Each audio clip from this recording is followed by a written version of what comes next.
The following film is intended for mature audiences and contains adult content, graphic language, graphic violence, nudity, and strong sexual content. Viewer discretion is advised. Like, we'll leave it up to you, but you gotta know about this stuff before getting into this whole thing, you know? How bad do you want this? Enjoy the bone. Why are they so angry at that little pucker? Can I hold it? No, I don't want to see that thing again. Put it away.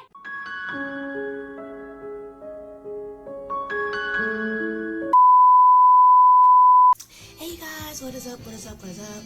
I am Hooligans and you are on Sataka-chan TV. And if you are new here, welcome.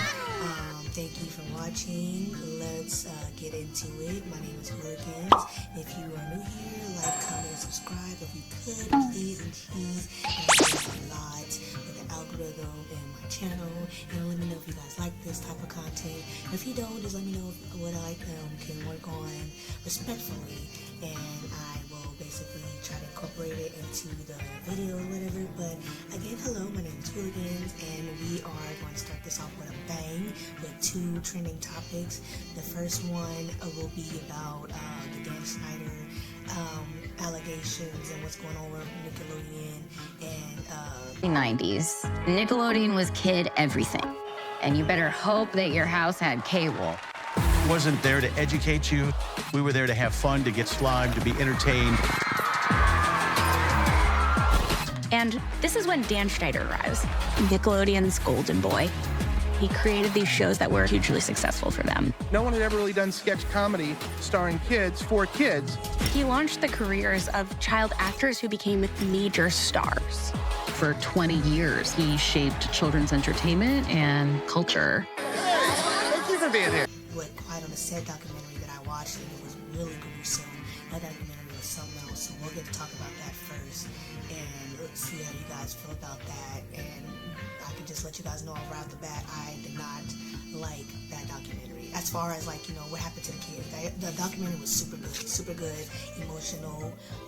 But as far as the allegations, Dan Schneider is a sick individual. And I am so enraged at the fact that he groomed millions of kids, including the ones in his care, and outside watching his stuff, he groomed them with disgusting pedophilic humor and thought it was okay and ruined everybody's childhood.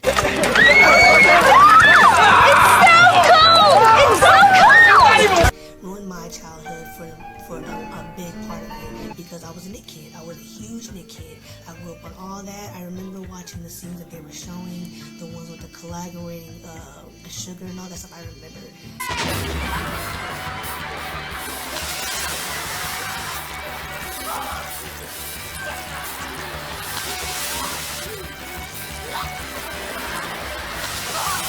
That one specifically, because I remember laughing at that one when I was a kid, and then watching it as I got older, I'm like, I thought this was humor? This is ridiculous. I am flabbergasted in the fact that that the Nickelodeon's sign was a foot. It's just a lot, and the fact that I had no idea that the case that involved Brian Peck was involved with Drake. I had no idea. And the fact that he was going through that, Drake was going through that while filming Drake and Josh. Also, you know, just a little bit before then. And, backstage passes. You love me again? Love ya?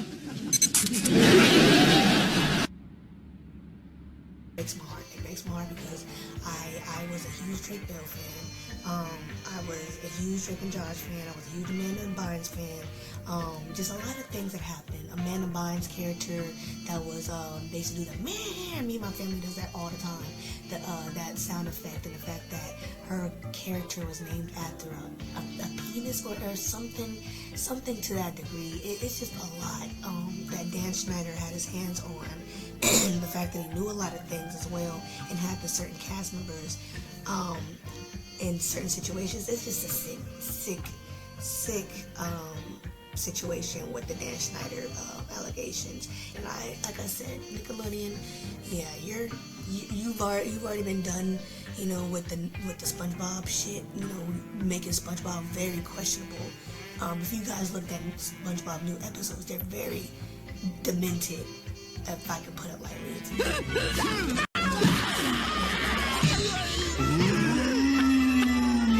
I'm a haunted tablecloth!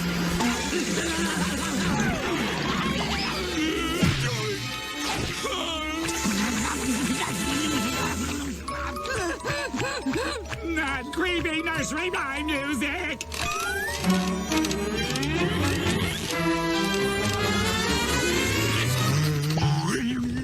Da-da!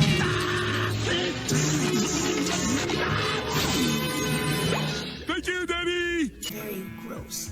The close-ups, you know how close-ups, SpongeBob does close-ups. I love the close-up. Now they take it to the next degree. It's disgusting how they do it. But, you know, after SpongeBob, I stopped watching it. After Victorious, I stopped watching Nickelodeon because I'm just like, I'm growing, and Nickelodeon is not tailored to me anymore and stuff. Like I said, the last thing that really put me off was when Cat. In the history of mankind, sentence number 1. Oh man, my uvula got stuck between that hamster's toes. See? That could never happen because your uvula is that swingy thing in the back of your throat right here. So there's no way you could get it stuck between a hamster's toes. When I was a kid, when I watched it, I was like, okay, this is weird. This is really weird. Cat was getting sprayed by those boys. I was like, okay, this is really weird. This is really weird. I don't know how I feel about this. And I was a kid. I was like 15, 14 watching that. And I was like, nah, I'm not watching this shit. This is weird. And everything's coming out now, and I was right. So yeah. And there was one parent in particular that pissed me off during the documentary.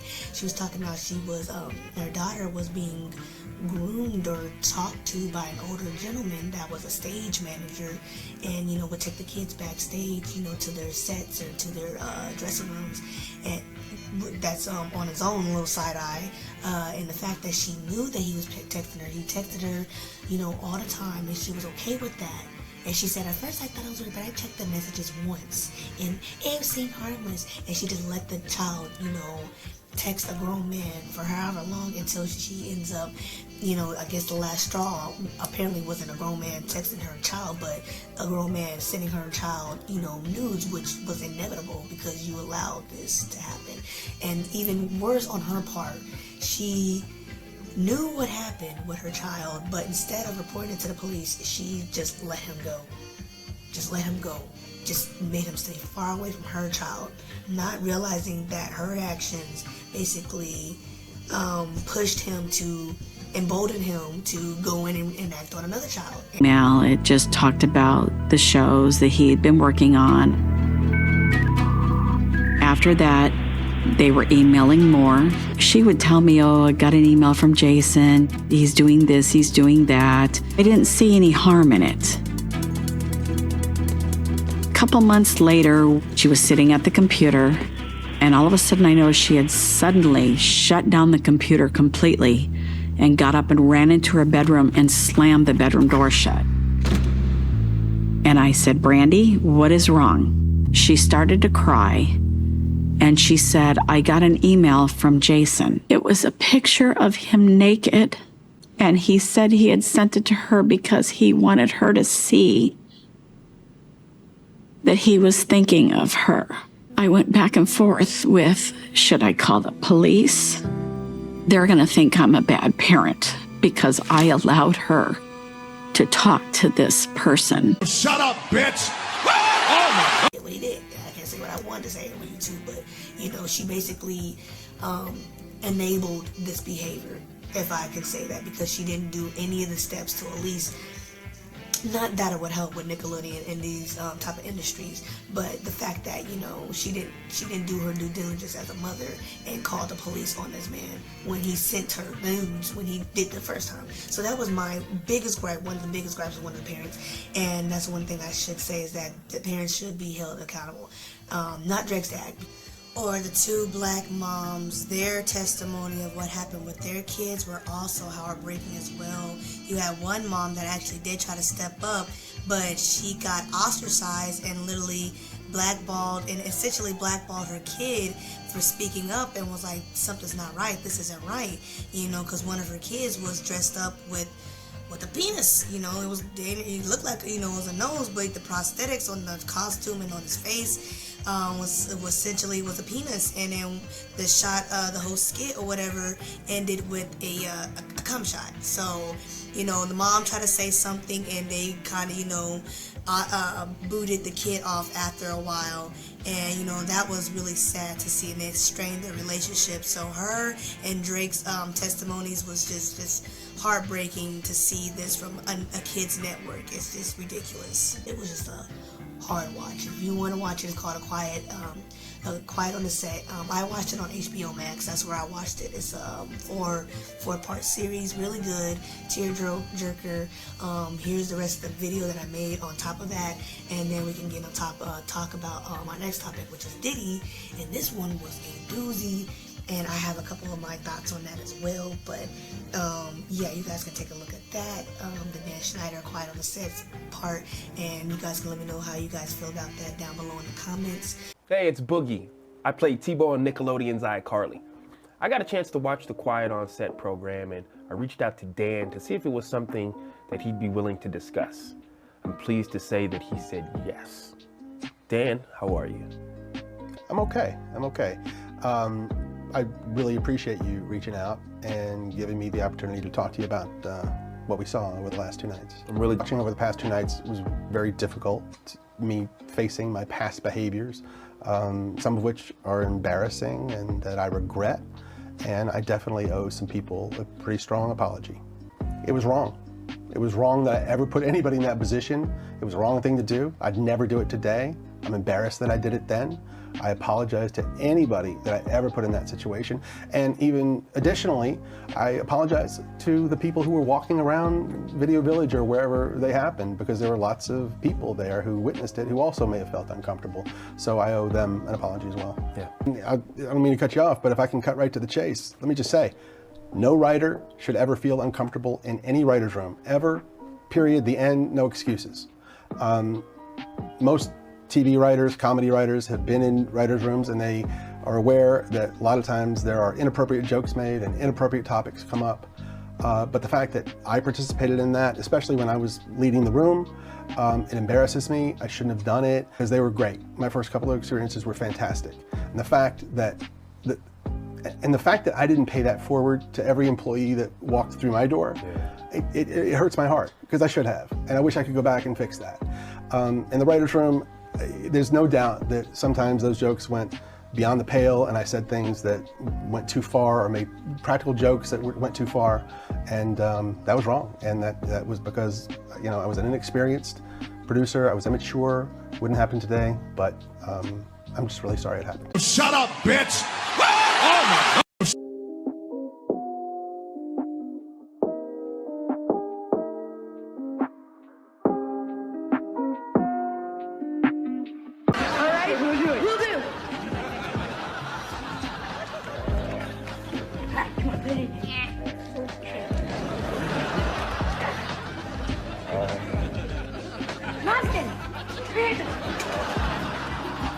Didn't work. He's still asleep.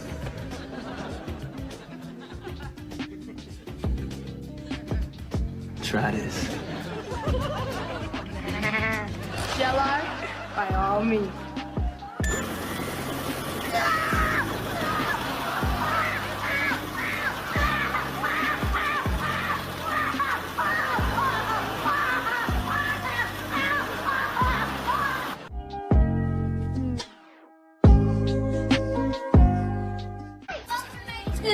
Today my special guest is the executive producer of the Amazing Show, Dan Schneider.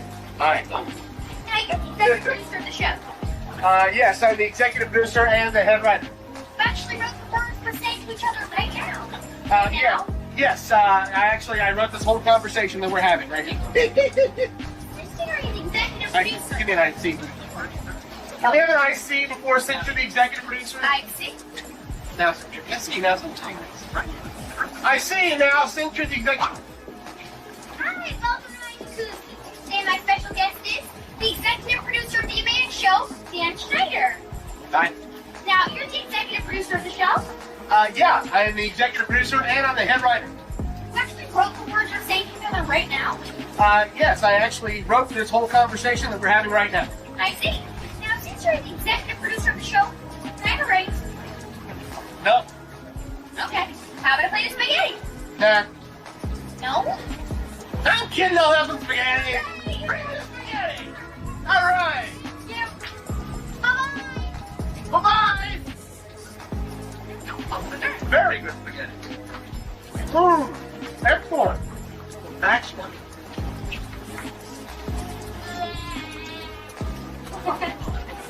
Clear. Stop that. What's his name? What's his name? I got nothing on a name. Come on, baby, what's the name? We threw out his name!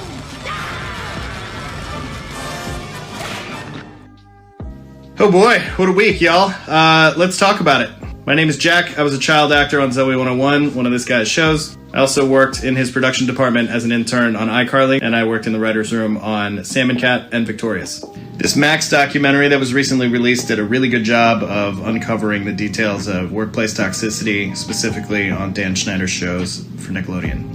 We could talk about the massages. We could talk about the fact that he would literally count his gold coin collection in front of his crew who was living paycheck to paycheck. We could talk about how sometimes he would bring out a shotgun to scare one of the writers when they were working at his house. We could talk about the high-level conversations I wasn't supposed to hear about how Nickelodeon didn't want to recommend antidepressants for Jeanette McCurdy after her mom died for fear that she might kill herself and make the network look bad.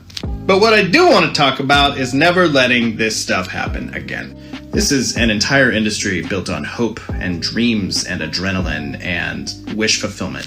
And that can be a very dangerous thing for megalomaniacs to wield. Even in posting this, I'm a little afraid. Is this going to screw up my career moving forward? I have no idea, but I think it's important and it needs to be said. Because if my silence ensures the perpetuation of environments I don't want to work in anymore, then what is the point of working in them? And until Homeboy goes on 60 Minutes to answer some questions from some real journalists and not a cast member of his who he's paying to be there, apology not accepted. Saying that it was all just inappropriate jokes being made is crazy, because one of the jokes that he would make the female writers do that had to share a salary amongst another female writer was told her to retell a story that was embarrassing to her, but make sure she was bent over and getting sodomized while telling that story. Also, sending them emails and instant messages saying that they need to call themselves a slut. It was required for them to yell out these obscene things that he would make them do. So, yeah, him trying to downplay it is crazy. Yeah, see, his response is just like, instead of going to somebody that's unbiased, you went to somebody that's your cast member. Like, really? Okay, Dan. Alright, that just shows right there that how guilty you feel. That just speaks to your character right then and there, because that right there sees that he's trying to play it safe and not trying to get thrown under the bus or, not get tripped up with any questions that an outsider might ask him. Again, I was heartbroken. I was hurt about those kids, the cast members' childhoods, people that watched this childhood, my childhood was ruined. Really ruined. That meme, that sentiment, oh, my childhood's ruined. This has literally ruined my childhood. Like, I can't even watch the shows the same anymore, if that can make sense. Like, yeah, this ruined a lot. Again, Nickelodeon, your numbers are done. You're pretty much, pretty much done. These entertainment, things are basically coming down pillar by pillar. People talking about, I was a Disney kid. Well, Disney, I got news for you. If you were a Disney kid, you should go look back at yourself, because Disney is a whole different beast. They're the same as Nickelodeon. I would not uphold Disney as a better one. I would not. Please rewatch a lot of Disney shit. It just seems like a lot of the entertainment things, spaces, music, movies, shows, kid networks, all of them are coming down one by one. It's like they're ushering a new age for AI and people that won't challenge them. So that's my thoughts on what's going on with the entertainment industry and why everything is basically just thrown under the bus. Like, that just leads me to my next topic. Diddy is being thrown under the bus. Like, not trying to say, you know, he doesn't deserve it, because you guys know I don't like Diddy. I fucking hate Diddy, and this is much deserves for him. But yeah, we're just gonna get started. So I just find it funny that, you know, Diddy got raided by the Homeland Security and the feds, and they went to two of his that I know of. They went to two of his homes, his mansions, and raided and took a lot of his stuff. And they're basically raiding him and charging him over sex trafficking charges. And a few months ago, or last year during the Cassie thing, there was reports on him being investigated by the FBI, but those reports were hushed, and they were like, News right now, we're following the Department of Homeland Security conducting a raid at a house in Holmby Field Hills, believed to be connected to Sean Combs, the rapper and music executive, perhaps being linked to a sex trafficking investigation. He got some shots of a few people coming out of the home. Those people have been detained. Now, we're trying to still connect the dots. We do have some sources on scene here that we're getting this information from. We were actually the first ones here with about 30 different law enforcement vehicles at least. There are 3 Bearcats on scene here. This just all unfolded, Sandra, I would say, less than 10 minutes ago. We got here even before the crime scene tape came up. So we're just down the hill. If you look up this street where Tony is right now to the right, you'll see one of those Bearcats and law enforcement. And on the other side of those bushes, basically, is that home that is registered to Bad Boy Films, which is part of Bad Boy Entertainment. And the home in particular is registered not only to Bad Boy Films, but to one of P. Diddy's daughters. They are heavily armed, and they've been very tactful, would probably be the best word to use, as they made entry into this home this afternoon. We actually watched them as they made their way through one of these side gates, and as soon as they got inside the home, one of the first things they did was made their way into this garage that you see is open right there. Now, they did take a couple people into custody.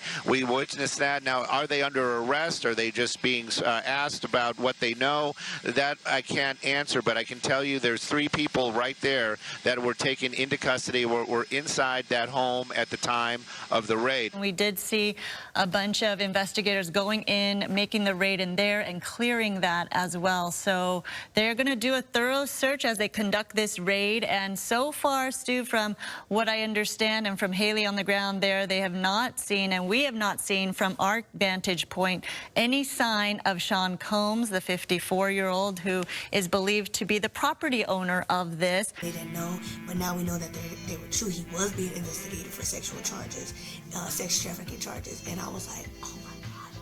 I was like, I knew. I didn't want to. I think I said it in my last Diddy T, whatever. But yeah, they were investigating him, and they hushed it down. It was like, no, we're not doing it. And later this week, or earlier this week, yeah, they raided him. They raided him in his couple of his homes, and also got I think Justin and Christian. I don't know his son's names verbatim, but yeah, they were in handcuffs and they were taken away. I believe his youngest was being interrogated, and while they were being taken away, Diddy is basically like a Where's Waldo? Yeah, so they end up finding Diddy out and about with Stevie J, of all people to be seen with, on a bike built for 2. Just kidding. But on a bike, you know, without a care in the world, just trying to act unbothered about the allegations and the FBI sweep that just happened to him.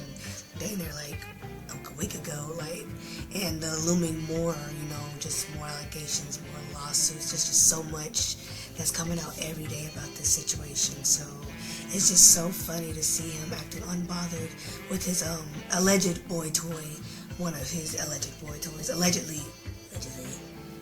But yeah, it's a doozy. So basically, he's being accused of having a sex trafficking ring and basically just doing everything he's been accused of. So, in a nutshell, Diddy did do it. Diddy did it. I always want to say that Diddy did that shit. Diddy did this shit, and I'm not surprised. I won't be surprised when they found out that he put a head out on Tupac and Biggie and Kim Porter and all the people that were conspiring against him that was trying to write books. I will not be surprised. I will not be surprised that the freak-offs were held with underage children and that they were basically being supplied to the higher-ups and the hip-hop community, the execs and all that stuff. I won't be surprised that Diddy basically used his sons to get the younger kids. I wouldn't be surprised. I mean, like I said in my last video, if he got his sons involved in this, it just explains and it tells their character. In that video with the little girl and all that stuff anyway, talking about some, I'm Ava Combs, What? Why are you guys introducing a kid like that? I don't know how to explain it. It's just off vibes.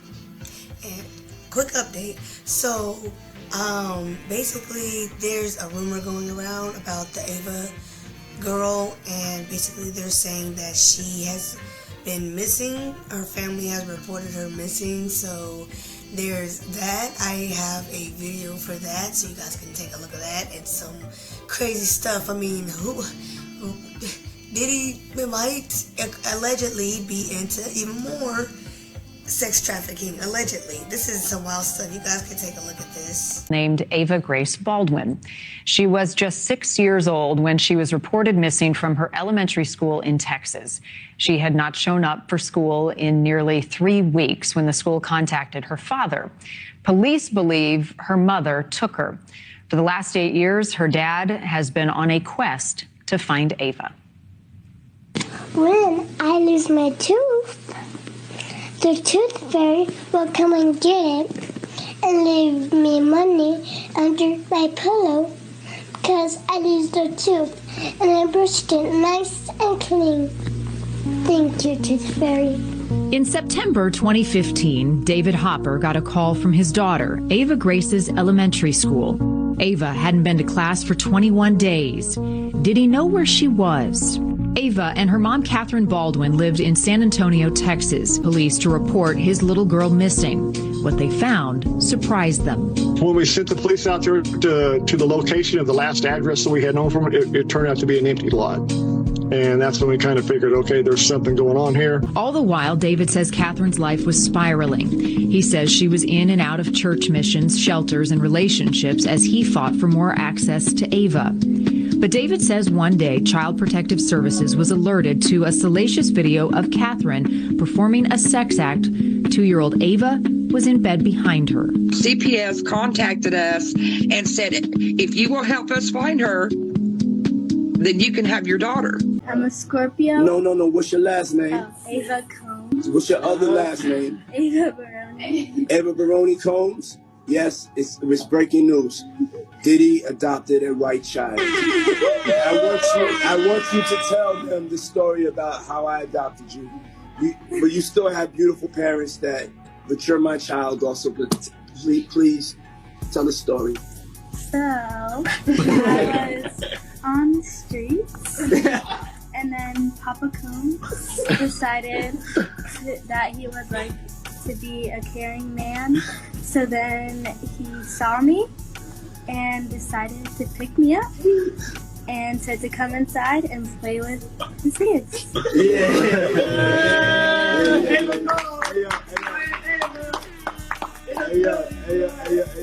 Hey, that's like a little bit like borderline suspect.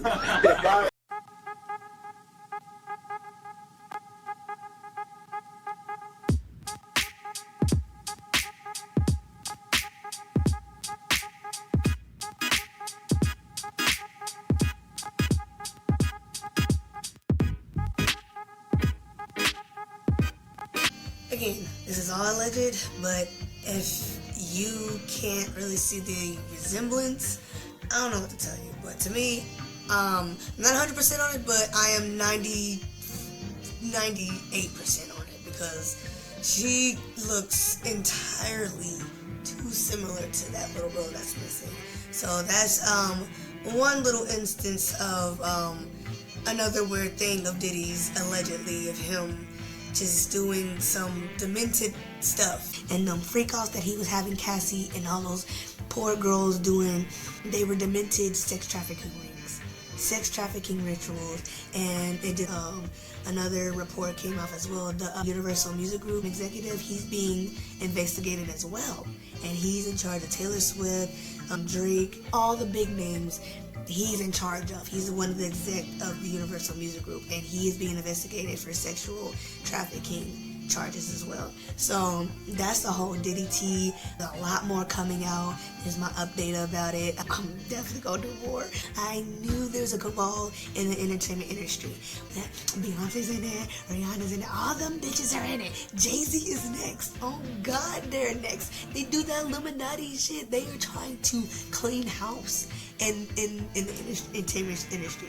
I knew it, because who does the weird shit that they do? Like I said, the whole entertainment industry, from politician, like I said, I consider that entertainment, because why do we have two same deplorable candidates again? Like, I don't even know what to do at this point with this election year. Like, it's all entertainment. We're all on the stage. We're all used for entertainment, and whoever has the most money, whoever has the most influence as far as in the 1%, whatever they're planning, even though they're not. If you guys watch Leave the World Behind, that shows a lot that nobody's in charge. It's whoever got the biggest pockets, whoever is, control of the media, the reserves, all that. That's who is in control, and that's the 1%. So I'm gonna just leave it at that. This Dan Schneider cheat was crazy. Diddy did that, and I knew it, because he is basically the Jeffrey Epstein of the hip-hop community. Everything's connected. When there's smoke, there's fire. They are trying to clean house, and the fact that they did not nab Diddy and they just got the evidence just makes me think that they are just grabbing it just to make sure it doesn't see the light of day. But who am I? I'm just a small YouTuber with 160 subscribers, on our way to 500, and that's awesome. I'm so glad you guys have stuck with me with my journey on YouTube. But, it's a journey, and I'm glad you guys are here for it, and we are going to keep growing and growing, and I hope you guys see me at the end of it. And I appreciate you guys for watching it. If you have watched it all the way through, thank you guys so much. Leave a like and a comment if you watched it all the way through. I would appreciate that. And let me know if you guys liked this video and liked my racist butchered reading. Thank you guys again for liking and watching my videos.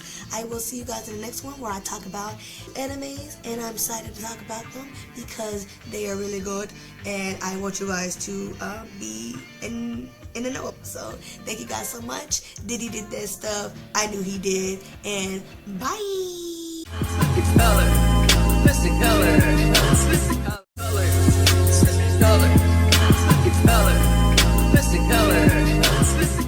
Would have been swallowed up. Have you ever been swallowed up? Have you gone through a time of swallowing where everything was overwhelming and